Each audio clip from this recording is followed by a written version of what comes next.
texto, estamos fazendo a exposição dos tesouros de Davi. E nós chegamos no Salmo 9. Eu queria então que você abrisse a sua Bíblia no Salmo 9. E nós vamos fazer a leitura deste Salmo. Salmo 9. O título, olha, já estou dando a dica, hein, lá pro Luiz. O título é Ações de Graças a Deus. Ações de Graças a Deus. Esse é o título da nossa mensagem. Tá bom, meus irmãos? Vamos colocar em pé e eu vou fazer a leitura do Salmo 9 e você acompanha comigo. Diz assim o Salmo 9. Ao mestre de canto, segunda melodia, a morte para o filho. Salmo de Davi. Louvar-te-ei, Senhor, de todo o meu coração. Contarei todas as tuas maravilhas. Alegrar-me-ei e exultarei em ti, ao teu nome, ó Altíssimo. Eu cantarei louvores. Pois ao retrocederem os meus inimigos, tropeçam e somem-se da tua presença. Porque sustentas o meu direito e a minha causa, no trono te assentas e julgas retamente. Repreendes as nações, destróis o ímpio e para todos sempre lhes apagas o nome. Quanto aos inimigos, estão consumados. Suas ruínas são perpétuas. Arrasaste as suas cidades, até a sua memória pereceu. Mas o Senhor permanece no seu santo trono eternamente, trono que erigiu para julgar. Ele mesmo julga o mundo com justiça, administra os povos com retidão. O Senhor é também alto refúgio para o oprimido, refúgio nas horas de tribulação. Em ti, pois, confiam os que conhecem o teu nome, porque tu, Senhor, não desamparas os que te buscam. Cantai louvores ao Senhor, que habita em Sião, proclamai entre os povos os seus feitos, pois aquele que requer o sangue, lembra-se deles, e não se esquece do clamor dos aflitos. Compadece-te de mim, Senhor, vê que sofrimentos me reduziram os que me odeiam, tu que me levantas das portas da morte, para que às portas da filha de Sião eu proclame todos os teus louvores e me regozije da tua salvação. Afundam-se as nações na cova que fizeram, no laço que esconderam, prendeu-se-lhes o pé. Faça conhecido o Senhor pelo juízo que executa. Enlaçado está o ímpio nas obras das suas próprias mãos. Os perversos serão lançados no inferno, e todas as nações que se esquecem de Deus, pois o necessitado não será para sempre esquecido, e a esperança dos aflitos não se há de frustrar perpetuamente. Levanta-te, Senhor, não prevaleça o mortal, sejam as nações julgadas na tua presença. Infunde-lhes, ó Senhor, o medo, saibam as nações que não passam de mortais. Vamos orar. Santo Deus, lemos aqui a tua palavra e nós clamamos ao Senhor para que o teu Espírito Santo use o teu servo para trazer a tua mensagem aos nossos corações e nos edifique, Pai, em nome de Jesus. Até as crianças, até o Luiz que está ali desenhando, marcando as palavras, que ele seja edificado. Também todos nós, os adultos. Ó Pai, fala conosco pela tua graça, em nome de Jesus. Amém. Os irmãos podem sentar. Vejam, meus irmãos, esse salmo, ele tem esse título aí na tradução ARA, mostra o título, se você tiver a sua Bíblia, esse título que está aí, ao mestre de canto, segundo a melodia, está no original. E ele fala assim, a morte para o filho, vamos dizer? A morte para o filho, não é? Então, e veja o que ele fala aqui também, ele para os cantores, para os músicos aí, né, que gostam, ele fala que isso aí era o quê? Ao mestre de canto, segundo a melodia, a morte para o filho. Então era uma melodia conhecida aí, daqueles irmãos lá daquela época. E esse salmo, então, essa letra era usada para essa melodia, para ser cantada nessa melodia, né?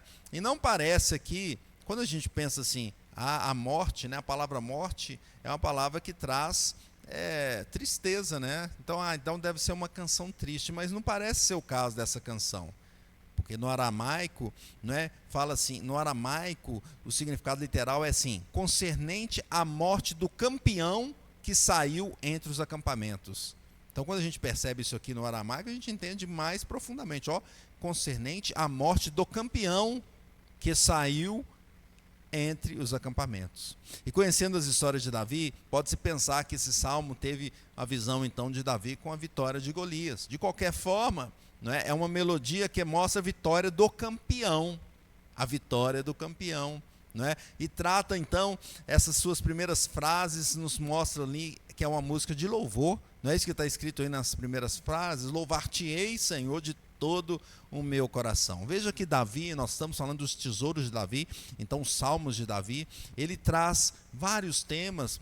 Muitas vezes ele faz o contraste entre o justo e o ímpio, igual ao Salmo 3. No Salmo 4 e 5, ele não coloca exatamente a situação que ele vivia, igual no 3 ele coloca, mas ele também mostra esse contraste entre o justo e o ímpio. E no Salmo 6, ele clama a Deus, e Deus o atende por sua misericórdia. No Salmo 7, ele pede ao Senhor, defenda minha causa. Apesar de não parecer uma linguagem processual, esse salmo ele apresenta parte de um processo. Nós vimos isso no Salmo 7. No Salmo 8, um cântico de alegria, de exaltação. E agora, no Salmo 9, o salmista rende graças ao Deus eterno.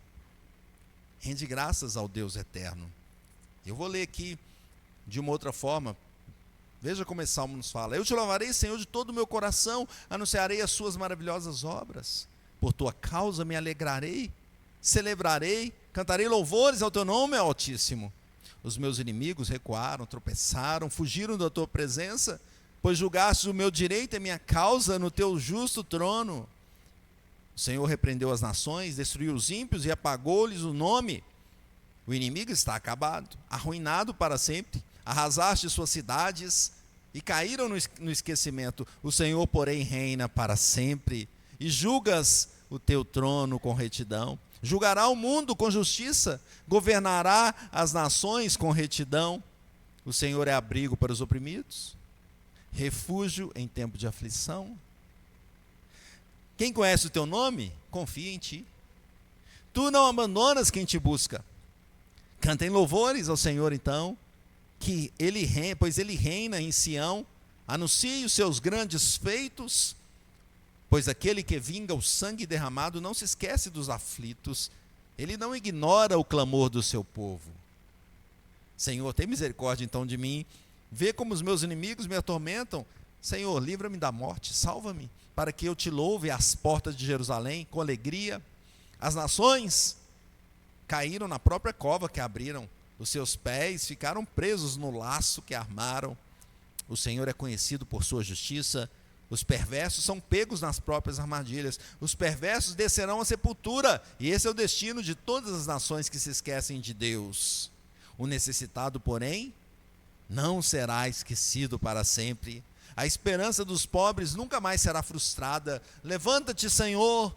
Não permitas que simples mortais te desafiem. O Senhor é que julga as nações. Faze-as tremer de medo, Senhor, que as nações saibam que não passam de simples mortais. A vitória, então, do campeão, aquele que vence todas as coisas. E esse versículo, o versículo 1 e 2, louvar-te-ei, Senhor, de todo o meu coração. Leia comigo o versículo 1 e 2, diz assim: louvar-te-ei, Senhor, de todo o meu coração. Contarei todas as tuas maravilhas. Alegrar-me-ei e exultarei em ti, ao teu nome, ó Altíssimo, eu cantarei louvores. Então esse salmo nos fala que o justo, e essa é a proposição, o justo rende graças ao Deus eterno. Vamos dizer isso? O justo rende graças ao Deus eterno. E quais são os motivos para que ele renda graças? Quais são os motivos dessas ações de graças? Em primeiro lugar, ele rende graças porque o Senhor é que destrói os inimigos. O Senhor que vence os inimigos. Versículo 3 e 4 diz assim, leia comigo: pois ao retrocederem os meus inimigos, tropeçam e somem-se da tua presença, porque sustentas o meu direito e a minha causa, no trono te assentas e julgas retamente. Ah, meus irmãos, o Senhor então faz retroceder os inimigos. O que significa isso? Que significa que eles não avançam, eles retrocedem, eles voltam para trás, né? Correm para trás. É como se fosse uma fuga perturbada com tropeços e dificuldades. Pode ser que você já tenha visto um filme assim, em que está lá numa guerra e de repente o general daquele exército ali fala: ó, foge todo mundo. Já viu assim? Tem alguns assim, né? Que estavam lá enfrentando e de repente eles fogem, porque recuar. Alguma palavra ele usa mostrando que tem que voltar. E quando os inimigos então percebem que eles vão contra o Senhor e que Deus vai vencer, o que eles vão fazer? Voltam para trás, correm, fogem da presença do Senhor, não é? Fogem da presença do Senhor. Por mais forte que seja o inimigo, o Senhor pode destruí-lo. Você lembra, Davi enfrentou quem? Um gigante. Qual que era o nome dele? Golias. E todo mundo estava com medo lá. Esse Golias é muito grande. E Davi falou: o que vocês estão fazendo? Ele está aí xingando o nosso povo, está amaldiçoando o nosso Deus. O que é isso? E todo mundo com medo. E Davi falou: eu vou lá enfrentá-lo. Então põe aqui, Davi, logo uma armadura para você se proteger. E ele entrou naquela armadura e falou: eu não consigo nem mexer nisso aqui, tira isso de mim. Então como é que você vai lá? Pega a espada aqui, eu não consigo nem levantar essa espada. Quem sabe ele era um pouquinho fraquinho, né, naquela época ainda. Não consigo levantar isso. Eu vou. Com o que você vai? Eu vou pegar minhas pedras aqui e vou lá com as pedras, 5 pedras. Que isso? Não é? O Assis está falando assim, aquele sinal assim, né? Estilingue. A gente, quando era mais jovem, né? Adolescente, a gente tentava fazer aquele, né? Colocava assim um galho, né? Eu creio que você já fez isso também, um galho. Aí tentava amarrar aqui umas borrachas, né? Para pegar uma pedra aqui e lançar, né? E Davi foi então com as pedras e falou: mas como é que você vai vencer aquele gigante? Eu vou em nome do Senhor. Glória a Deus. O Senhor então que vence os seus inimigos. Olha o versículo de número 9. Levanta-te, Senhor, não prevaleça o mortal, sejam as nações julgadas na tua presença. O Senhor é que julga plenamente, corretamente. E os inimigos até pensam que estão indo bem, até o momento que Deus fala: acabou, chega. O Senhor vai destruir as nações ímpias. O texto diz que ele vai apagar os nomes dessas nações. Assim como o Senhor destruiu na história, tem alguns casos a gente tem na história, assim, alguns exemplos bem fortes. 2 nomes muito importantes que nós conhecemos, que é Sodoma e Gomorra. O Senhor deixou a iniquidade crescer ali, até o momento que ele falou: chega. A iniquidade era tão grande que os homens ali queriam abusar de quem chegava na cidade. Chegaram lá os anjos para falar com Ló, e os homens queriam abusar deles. Deixa a gente abusar desses homens aí, Ló. Você está doido? Ló também estava envolvido assim nessa situação, porque falou: não, abusa das minhas filhas. Olha o que Ló falou. Ele estava totalmente envolvido na situação. Mas será que a gente também não fica envolvido na situação dos nossos dias? Será que o mundo muitas vezes não coloca ideologias, heresias na nossa mente, e nós começamos a acreditar em coisas que Deus fala: isso está errado, e a gente pensa que o errado é que é o certo? Não é? Mas o Senhor teve misericórdia de Ló e falou: vou te tirar daí. E ele estava tão envolvido que ele falou: espera um pouquinho, vou ficar mais um pouquinho. Não, você sai correndo, vai destruir agora. E depois que Ló saiu com a sua família, aquela nação, aquelas cidades foram o quê? Sumiram do mapa.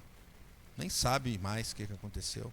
Alguns acham que é ali na região daquele mar morto. O mar morto lá, nasce nada naquele lugar. Porque o Senhor jogou fogo e enxofre naquela região, acabou, né? Olha o versículo 5 e 6. Repreende as nações, destrói o ímpio, e para todos sempre lhe apaga o nome. Quanto aos ímpios, estão consumados, suas ruínas são perpétuas. Arrasaste suas cidades, até a sua memória pereceu. Nem se lembram mais.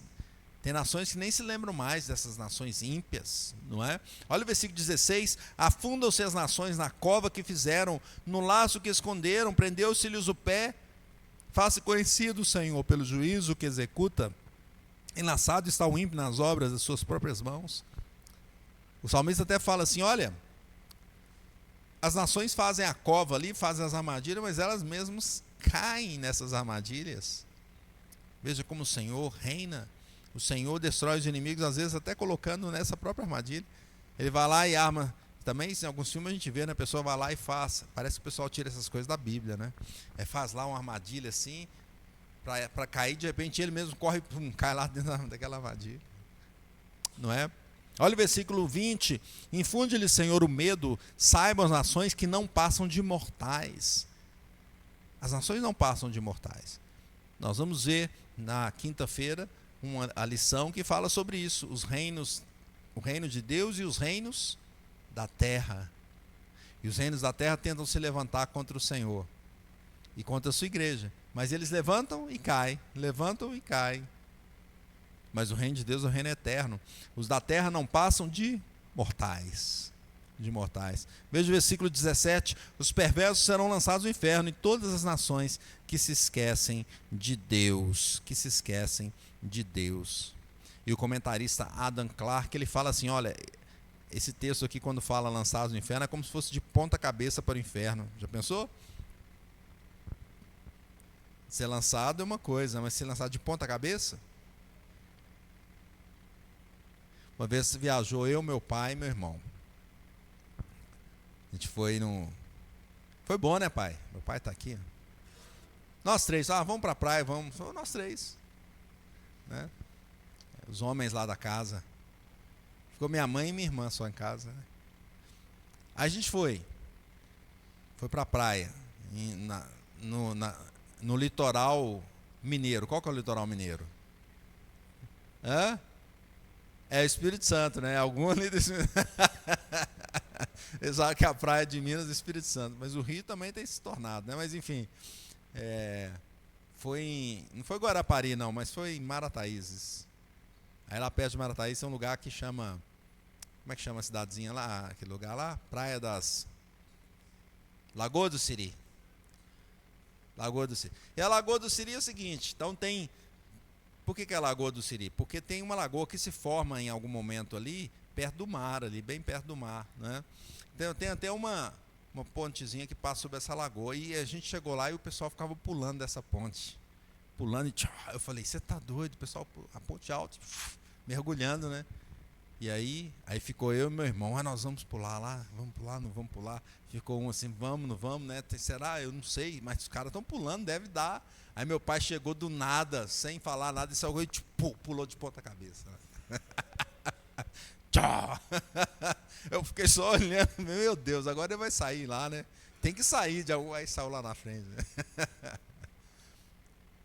Mas na lagoa é bom, agora vai de ponta cabeça pro inferno? O texto está dizendo, eles vão de ponta cabeça para o inferno, não é?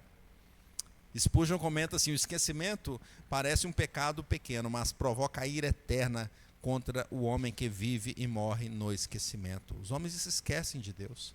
Versículo 17 está dizendo isso, se esquecem de Deus. E a nossa sociedade é uma sociedade que quer esquecer de Deus, quer deixar o Senhor Jesus, inimigos do Senhor, não é? E muitas vezes o julgamento do Senhor vem ainda nesse mundo. Muitos sofrem aqui mesmo consequências dos seus atos impiedosos aqui nessa terra, não é? Mas o pior de tudo é no final, é o julgamento eterno, né?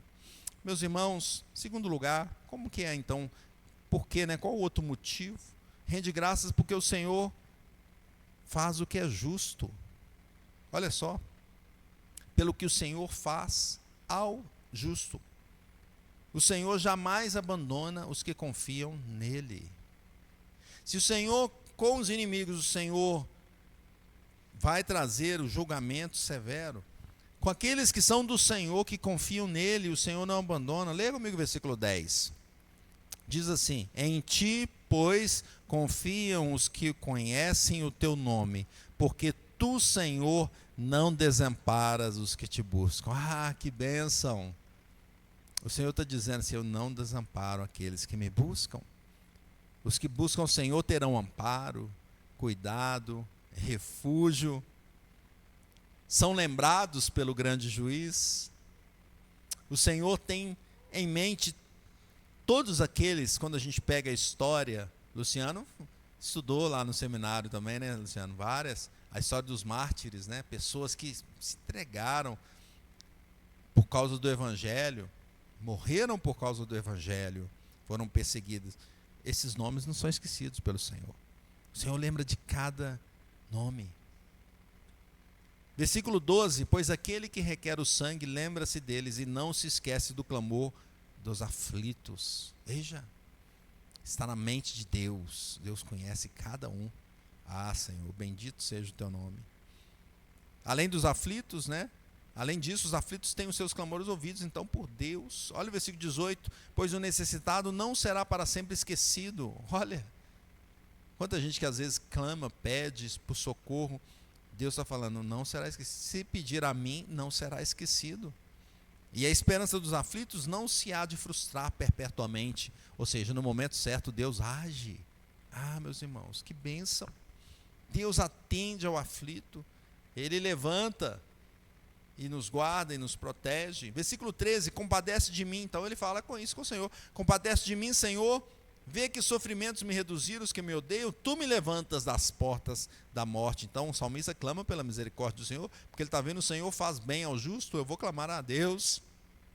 Deus levanta então o salmista da beira da morte. Quantas vezes nós vemos na história de Davi que ele passou quase na morte, estava ali para... agora vai. Mas o Senhor o tirou. Meus irmãos, hoje Deus também continua ao nosso lado, meus irmãos. Deus está ao lado do crente. O crente confia que o Senhor está levando tudo para a vitória final. Veja esse texto no Novo Testamento, 2 Timóteo 1:12. Por isso estou sofrendo essas coisas. Todavia, não me envergonho, porque sei em quem tenho crido. E estou certo que Ele é poderoso para guardar o meu depósito até aquele dia. Quem falou isso? Apóstolo Paulo, escrevendo a Timóteo, ele falou, eu creio que o Senhor está... Porque Paulo, quando escreveu isso aqui, meus irmãos, Paulo estava onde? Estava na prisão, sofrendo injustamente. Por que ele estava preso? Porque ele estava pregando a verdade, levando o evangelho, e por isso estava preso. E ele fala, eu estou sofrendo essas coisas, todavia não me envergonho, porque eu sei em quem tenho crido. E no final o Senhor vai levantar, e Ele vai levar o meu depósito até o dia final. O que eu tenho feito é para o Senhor, e Ele vai me recompensar no final. No final. Às vezes nós ficamos distantes disso. Às vezes nós não entendemos que Deus está conduzindo todas as coisas, toda a história. A gente olha mais o que está à nossa vista, o que é físico. Mas o Senhor está conduzindo tudo, meus irmãos.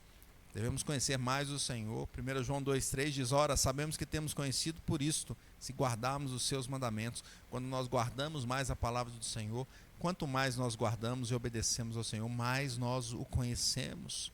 Mais nós o conhecemos. Nós podemos ir até perto da morte, como foram ali os amigos de Daniel, e foram colocados ali na fornalha. Por quê? Porque estavam obedecendo ao Senhor, não iriam se prostrar diante de um ídolo. Foram praticamente jogados na fornalha, não é?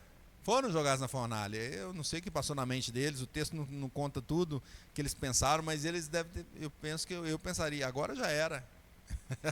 Vai queimar tudo. Não é? E o texto diz que até aqueles que jogaram eles lá, de tão forte que estava, porque Nabucodonosor falou, não, acende, coloca 7 vezes mais de fogo nisso aí, para queimar de uma vez. Os que jogaram eles morreram queimados, e eles, o que aconteceu com eles? Nada. O texto diz que nem cheiro a roupa tinha de queimado. Ai. E o texto também mostra que Nabucodonosor olhou e falou assim, mas eu joguei 3 lá dentro, mas parece que tem mais um lá. E eles estão andando como se estivesse acontecendo nada no meio do fogo. Ah, meus irmãos, o Senhor está conosco. O Senhor está conosco e Ele faz então bem ao justo, Ele guarda o justo. Podemos passar por aflições, mas no final somos vitoriosos. Cristo na verdade foi o quê? Até a morte mesmo. Mas ao terceiro dia, e nós cantamos isso hoje, ressuscitou e vive para sempre. Louvado seja o Senhor Jesus. Terceiro lugar, rende graças pelo que o Senhor é.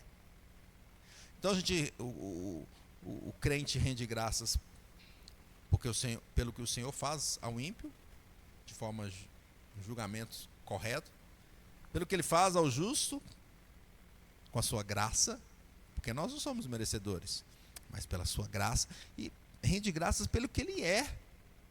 Leia comigo o versículo 7 e 9. Diz assim, mas o Senhor permanece no seu trono eternamente, trono que erigiu para julgar.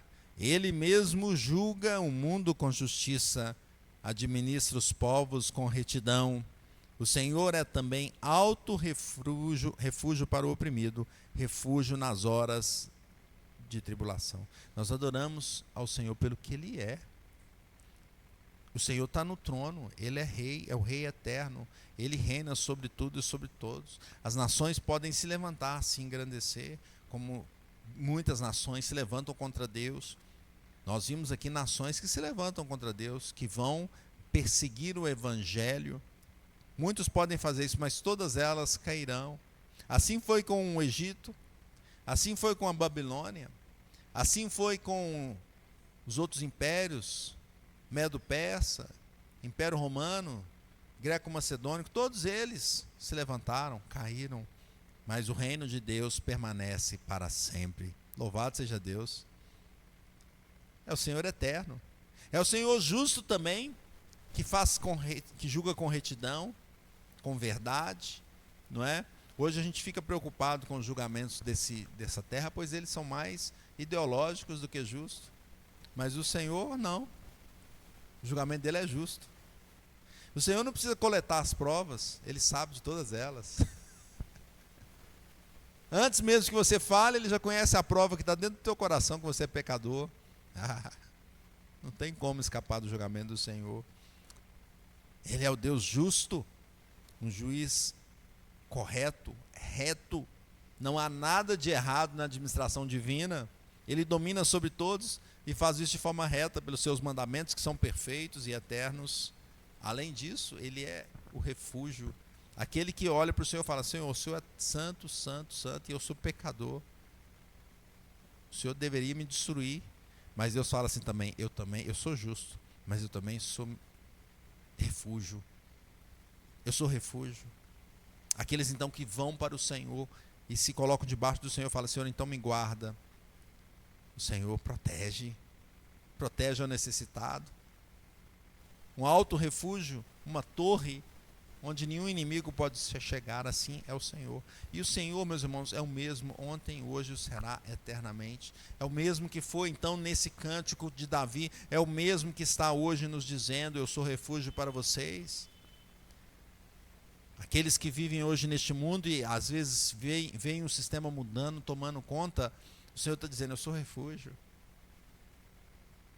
Daniel estava vivendo naquele mundo da Babilônia, aquele império que não seguia os princípios do Senhor, e colocaram leis injustas. Colocaram uma lei lá para Daniel: não pode orar durante 30 dias, porque não achava nada de ruim em Daniel, mas eles queriam derrubar Daniel. Não pode orar durante 30 dias. O que Daniel fez? Quando ele viu que o edito tinha sido assinado ali pelo rei, ele foi para sua casa e fez o quê? Orou. E o texto diz que Daniel foi e orou, mas ele não orou de qualquer forma, ele orou como? Quantas vezes por dia? 3 vezes. O texto diz que como ele costumava fazer. Então ele não mudou a rotina dele, porque veio uma lei antibíblica, ante os princípios de Deus. Ele falou: eu orava 3 vezes, eu vou continuar orando 3 vezes. Né? Alguém poderia falar: tá, mas Daniel podia ser um pouco mais prudente, né? Quem sabe orasse dentro do banheiro, né? Pode orar 3 vezes, mas ora no banheiro. O texto diz que Daniel foi lá e tinha janela que era voltada para Jerusalém, e ele continuava orando com aquela janela aberta para Jerusalém, que é o que ele fazia.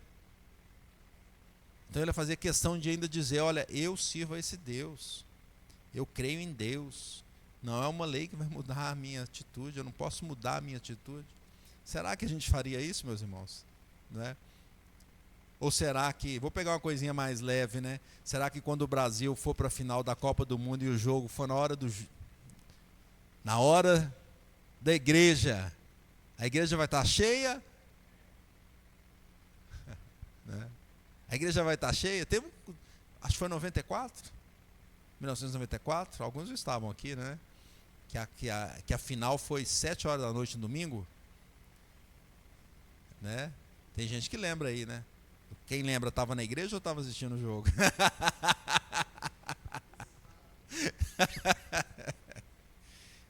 Eu fiquei sabendo que teve pastor, falou, não, a gente põe um telão aqui com o jogo. Eu falei, que isso, pastor? A gente vê o jogo, depois a gente louva a Deus, né? Se ganhar, louva a Deus. E se perder, louva também. Ou então, meus irmãos, se vier coisa pior, né? Porque eu creio que a pandemia foi só um ensaio de um autoritarismo muito forte. Virão outros pela frente. E claro que tudo isso vem recheado com ideias para a gente acreditar nelas. Será que o que vem pela frente vai falar assim, não, por algum motivo qualquer, fala, não, a igreja tem que fechar, não pode abrir as portas. Mas isso vai ser plantado de uma forma que a gente vai querer mesmo. Não, mas eu concordo, tem que fechar, mas por quê? Ou será que a gente vai ser firme como Daniel? Nós devemos adorar o Senhor pelo que Ele é. Então isso tem um grande impacto, porque às vezes as circunstâncias estão falando assim, você não deve adorar a Deus não, porque olha que como é que está aqui. Mas você olha para Ele e fala, eu adoro pelo que Ele é. Ele é Senhor, Ele é Deus eterno, Ele é Rei sobre tudo e sobre todos, e Ele me fez para ser um servo adorador. O crente rende graças ao Senhor pelo Deus que é refúgio, que é justo, que é eterno, e que conquistou essa nossa proximidade com Ele por causa de Cristo Jesus. Isso é possível. Estamos aqui hoje com o véu rasgado, podemos chegar diante do Senhor eterno, porque Jesus se entregou por nós. E nós vamos participar da ceia e lembrar este momento tão importante para a nossa vida, que Cristo se entregou para pagar o meu, para pagar o seu pecado, os nossos pecados. Concluindo, meus irmãos, o crente dá graça ao Senhor porque Ele destrói os inimigos eternamente, porque Ele salva o crente eternamente, e porque Ele é um Deus justo juiz eterno. Então, como viveremos? Algumas aplicações. Em primeiro lugar, viveremos em louvores e adoração. Versículo 11 diz assim, leia comigo: cantai louvores ao Senhor, que habita em Sião, proclamai entre os povos os seus feitos. O texto está nos chamando a cantar louvores ao Senhor, de todo o nosso coração. O salmista convoca o povo de Deus a cantar esses louvores. A obra de Cristo ali na cruz destruiu os inimigos e nos deu a redenção, a vida eterna. Spurgeon comenta assim, é nosso dever louvar ao Senhor. Façamo-lo como um privilégio. Observe que o louvor de Davi é dado inteiramente ao Senhor. O louvor deve ser oferecido somente a Deus. Somente a Deus. Em segundo lugar, irmãos, como viveremos? Viveremos buscando o conhecimento de Deus. A gente só consegue adorar ao Senhor dessa forma se a gente o conhecer. Porque no momento que a coisa pega, não é? Vamos dizer assim, entre aspas, no momento que aperta o calo, e que a gente olha e fala, agora é igual o Daniel, né? Agora eu estou na cova dos leões.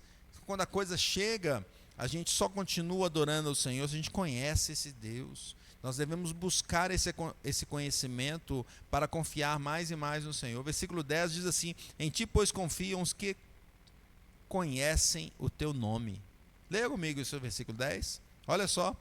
Em ti, pois, confiam os que conhecem o teu nome. Como viveremos? Buscando o conhecimento de Deus. Quanto mais conhecermos o Senhor, mais próximos seremos do Senhor. É igual o casamento, não é?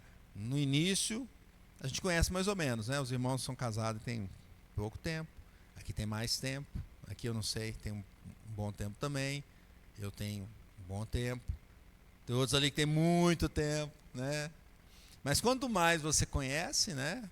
Quanto mais você tem um relacionamento, você vai conhecendo. É claro que no nosso relacionamento, os dois são falhos. Então a gente vai conhecendo as coisas boas e as coisas ruins também. Não é? Mas com Deus a gente vai conhecendo. Deus é perfeito. Quanto mais a gente se relaciona com Ele, mais a gente vai falando, Deus, Tu és maravilhoso, é o nosso Senhor. Buscando o conhecimento de Deus. Como viveremos, meus irmãos? Em terceiro lugar, viveremos clamando ao Senhor pela nossa vida e pelas nações. As orações são armas de guerra, meus irmãos. As orações. Nosso irmão aqui orou, falou: Senhor, a sua casa será chamada casa de oração. Essa semana a gente fez ali no Lindéia uma semana de oração. Os irmãos foram ali orar. E meus irmãos, quando a gente clamava ao Senhor, a gente saía dali, a gente saía transformado. A gente sai mais leve, porque a gente pensava assim, os nossos problemas aqui, depois que eu orei, gente, Deus pode fazer assim. E se Ele não faz assim, tira o problema, é porque Ele está me abençoando, Ele quer que eu melhore enfrentando essa situação. A gente sai transformado nos momentos de oração. E quando a situação é grave e nós oramos e o Senhor nos atende, a gente louva porque Ele foi aquele que fez um milagre, quem sabe, em nossas vidas. Tem gente que passa por milagres mesmo, situações que são transformadas assim, que não é possível falar a não ser um milagre. Veremos clamando ao Senhor para que nos dê a condição de servi-lo neste mundo cheio de inimigos da igreja e do Senhor. Portanto, clamemos ao Senhor, aprendamos mais e mais de sua palavra, louvemos ao Deus que nos dá a tua graça todos os dias da nossa vida. Louvemos ao Senhor Jesus que se entregou por nós, em nome de Jesus. Amém. Vamos orar, feche os teus olhos, vamos nos preparar para a ceia do Senhor. Deus Santo, nós te agradecemos, é a bênção do Senhor nessa noite, é a tua graça que nos alcançou, é a tua direção para as nossas vidas, para que a gente não se afaste do Senhor. E Deus, faça realmente um milagre em cada coração aqui essa noite, nos aproxime mais de Ti. Sabemos que se depender de nós mesmos, a gente vai ficar longe do Senhor, mas é o Senhor que nos aproxima, é o Senhor que nos transforma, que nos dá a tua graça. Bendito seja. Que o Senhor receba, Senhor, as nossas vidas como um serviço ao Senhor, os nossos louvores, e nos desperte a Te servir mais e mais, dia após dia. Nós oramos em nome de Jesus. Amém. Queridos irmãos, abra sua Bíblia então, Mateus 26. Ou melhor, vamos ler Coríntios, 1 Coríntios 11, 23. Por que 1 Coríntios 11, 23? Porque Paulo começa de uma forma interessante. Nós falamos aqui de conhecer ao Senhor Jesus mais e mais, e ele fala assim, né? Ele começa assim o texto: porque eu recebi do Senhor o que também vos entreguei. Então Paulo,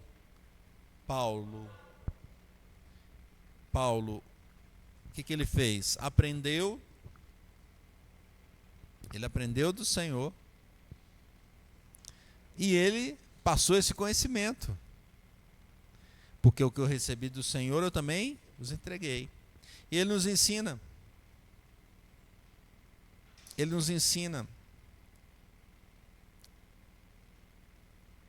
Porque eu recebi do Senhor o que também vos entreguei. Que o Senhor Jesus, na noite em que foi traído, tomou o pão e, tendo dado graças, o partiu e disse: isto é o meu corpo que é dado por vós.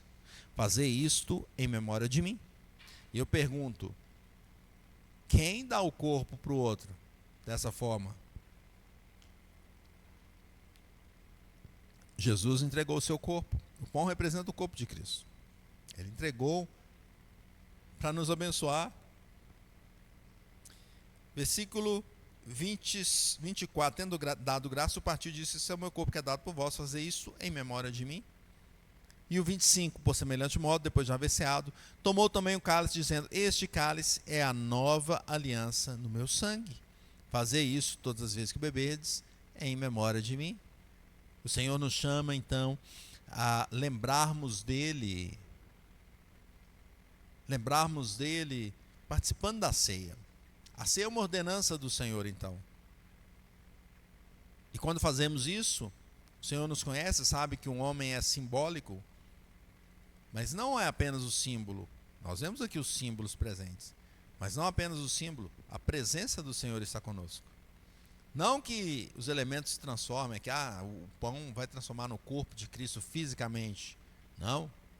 Se você levar isso aqui no laboratório depois, eu analisei para ver se é um corpo de Cristo. Você vai perceber que continua sendo um pão. Mas a presença do Senhor, sim, está aqui espiritualmente. Deus está conosco. E isso nos alimenta. Então, mais que um alimento físico, tanto que é pequeno aqui o pão que a gente dá, um pedacinho assim, né? Porque o alimento principal é o quê? É o espiritual, é Jesus enchendo o nosso coração, a nossa vida. Glória a Deus por isso. Nós vamos participar da ceia do Senhor. O presbítero Saulo vai nos ajudar nessa distribuição. Primeiro pão, primeiro elemento é o pão que foi partido por nós. Fazer isso em memória de mim, diz o Senhor Jesus. Você que está em plena comunhão com a igreja, fique em pé e você vai participar da ceia do Senhor Jesus. Todos os membros comungantes vão participar deste primeiro elemento para a honra e glória do Senhor Jesus. Enquanto nós cantamos o hino com os nossos irmãos, o presbítero Saulo vai fazer a distribuição deste elemento.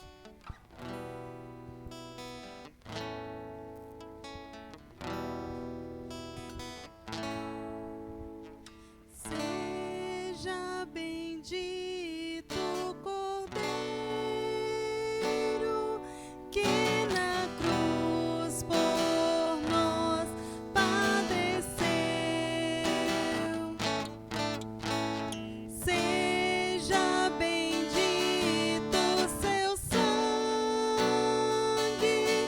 que por nós pecadores verteu.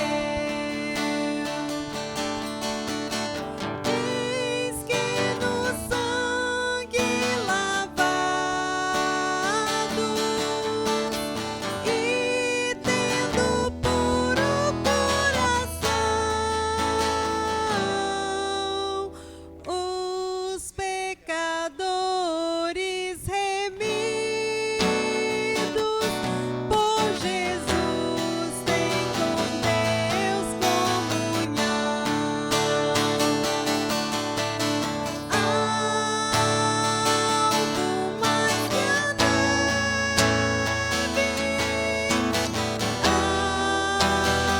algo mais que a neve, se nesse sangue lavado, mais alvo que a neve eu estou. Isso é o meu corpo que é dado por vós. Fazer isto em memória de mim. Vamos participar do primeiro elemento para a honra e glória do Senhor.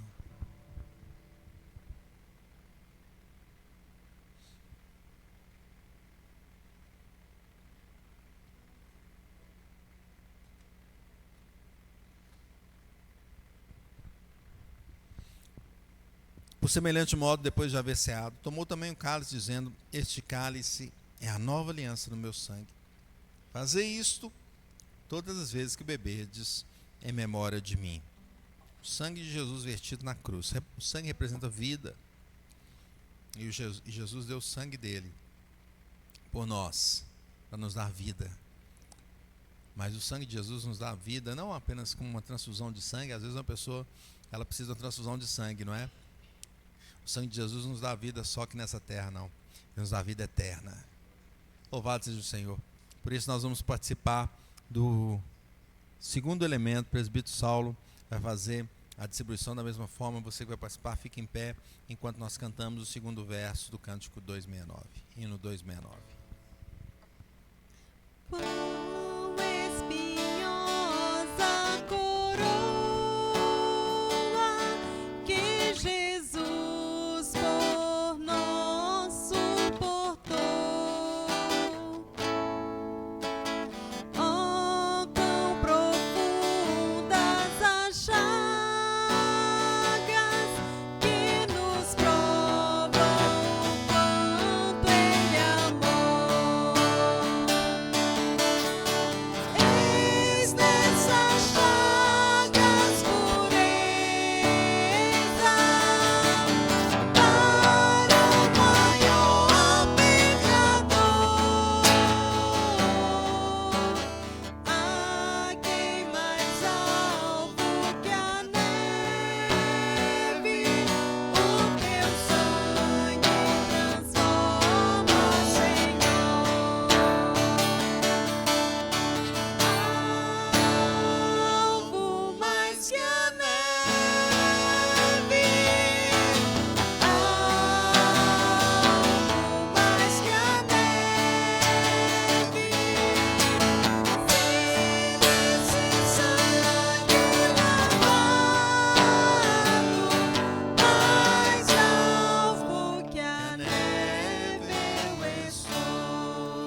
Louvado seja o Senhor Jesus. Estamos limpos, mais alvo que a neve, por causa do sangue de Jesus, que nos purifica de todo pecado. Participemos então desse segundo alimento para a honra e a glória do Senhor.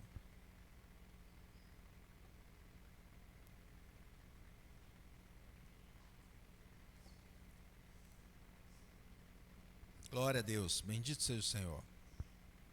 Em Mateus, Jesus disse que depois de haver ceado, eles cantaram ali, cantaram o hino e foram para o Monte das Oliveiras, não é? Então vamos cantar o final, hino 269, o terceiro verso, para encerrarmos este momento tão importante para a honra e glória de Deus. Se as faltas nós confessarmos e seguirmos na tua luz, tu não somente perdoas, purificas também, ó Jesus. Lavas de todo pecado, que maravilha de amor, pois é mais alvo que a neve, o teu sangue nos torna, Senhor. Algo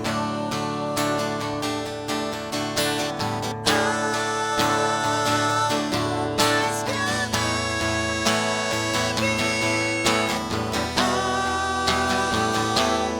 algo mais que a neve, sendo esse sangue lavado, mais alvo que a neve eu estou. Glória a Deus, louvado seja o Senhor Jesus. Feche teus olhos, meus irmãos. Nós vamos orar com o nosso irmão Samuel, fazer uma oração e depois eu vou impetrar a bênção apostólica. Oremos ao Senhor agradecendo por este momento tão especial. Senhor Deus, primeiramente agradecer a Ti, ó Pai, por este momento de comunhão, de podermos cear do Teu sangue, ó Pai, participar do Teu corpo, Senhor.